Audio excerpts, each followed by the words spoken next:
এটা ফিল্টার বাদে 1300 ml লাগবে, ফিল্টার সহ হলে 1400 লাগবে।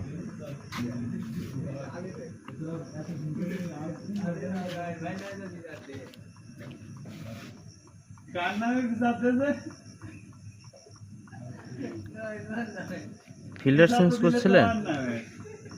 ফিল্টার চেঞ্জ হয়েছিল? ফিল্টার গতবার চেঞ্জ করে দিয়ে গেছিল 80, এবার কি চেঞ্জ করা লাগবে নাকি? না লাগবে না। ফিল্টার আছে আপনার কাছে? ফিল্টার চেঞ্জ করা বলতে নাকি হাওয়া দিয়ে দিয়ে গেছিল ফিল্টার? না না, মোবিল ফিল্টার। ও হ্যাঁ, চেঞ্জ করে দিয়ে গেছিল। হ্যাঁ, আর বলেছিল 3500 না 5000 চেঞ্জ করতে হবে।